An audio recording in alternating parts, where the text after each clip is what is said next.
तेनाली रामा की कहानियां। मनहूस कौन। राजा कृष्णदेव राय के राज्य में चेलाराम नाम का एक व्यक्ति रहता था।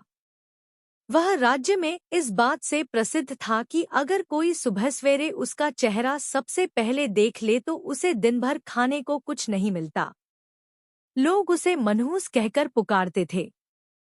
बेचारा चेलाराम इस बात से दुखी तो होता, लेकिन फिर भी अपने काम में लगा रहता। एक दिन यह बात राजा के कानों तक जा पहुंची। राजा इस बात को सुनकर बहुत उत्सुक हुए। वह जानना चाहते थे कि क्या चेलाराम सच में इतना मनहूस है।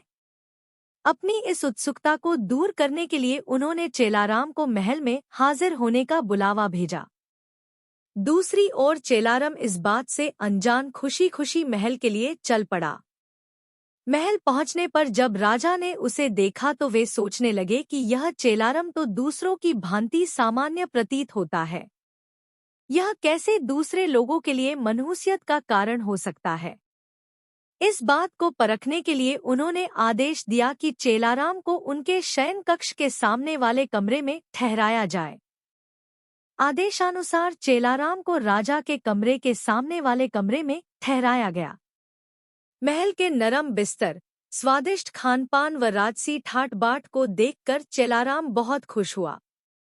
उसने भरपेट खाना खाया और रात को जल्दी ही सो गया। अगली सुबह जल्द ही उसकी आंख खुल गई, लेकिन वह बिस्तर पर ही बैठा रहा। इतने में राजा कृष्णदेव राय उसे देखने के लिए कमरे में आए। उन्होंने चेलाराम को देखा और फिर अपने हर रोज के जरूरी काम के लिए चले गए। उस दिन संयोगवश ही राजा को सभा के लिए जल्दी जाना पड़ा, इसलिए उन्होंने सुबह का नाश्ता नहीं किया। सभा की बैठक दिन भर इतनी लंबी चली कि सुबह से शाम हो गई, लेकिन राजा को भोजन करने का समय न मिला। थकेहारे भूखे राजा शाम को भोजन के लिए बैठे ही थे कि परोसे हुए खाने में मक्खी पड़ी देखकर उन्हें बहुत गुस्सा आया व उन्होंने भोजन न करने का निर्णय किया। भूख व थकान से राजा का बुरा हाल तो था ही, ऐसे में गुस्से में आकर उन्होंने इस बात का दोषी चेलाराम को ठहराया। उन्होंने स्वीकार कर लिया कि वह एक मनहूस व्यक्ति है तथा जो कोई भी सुबह सुबह उसका चेहरा देख ले तो उसे दिन भर अन्न का एक निवाला भी नसीब नहीं होता। उन्होंने गुस्से में आकर चेलाराम को मृत्युदंड की सजा सुनाई और कहा कि ऐसे व्यक्ति को राज्य में जीने का कोई अधिकार नहीं है। जब यह बात चेलाराम को पता चली तो वह भागा भागा तेनालीराम के पास पहुंचा। उसे मालूम था कि इस सजा से उसे केवल तेनालीराम ही बचा सकते हैं। उसने उन्हें अपनी पूरी व्यथा सुनाई। तेनालीराम ने उसे आश्वासन दिया और कहा कि वह न डरे और जैसा वो कहते हैं बिल्कुल वैसा करे। अगले दिन फांसी के समय चेलाराम को लाया गया। उससे पूछा गया कि क्या उसकी कोई आखिरी इच्छा है।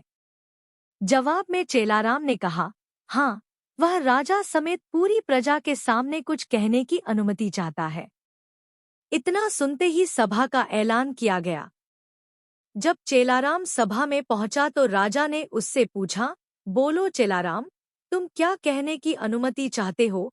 चेलाराम बोला, महाराज, मैं केवल यह कहना चाहता हूँ कि अगर मैं इतना मनहूस हूँ कि जो कोई मुझे सुबह देख ले तो उसे दिन भर भोजन नसीब नहीं होता, तो आप भी मेरी तरह एक मनहूस हैं। यह सुन सभी उपस्थित लोग भौचक्के रह गए और राजा की ओर देखने लगे। राजा ने भी क्रोधित स्वर में कहा, तुम्हारी ये मजाल, तुम ऐसी बात कैसे और किस आधार पर कह सकते हो। चेलाराम ने जवाब दिया, महाराज, उस दिन सुबह सबसे पहले मैंने भी आप ही का चेहरा देखा था और मुझे मृत्युदंड की सजा सुनाई गई।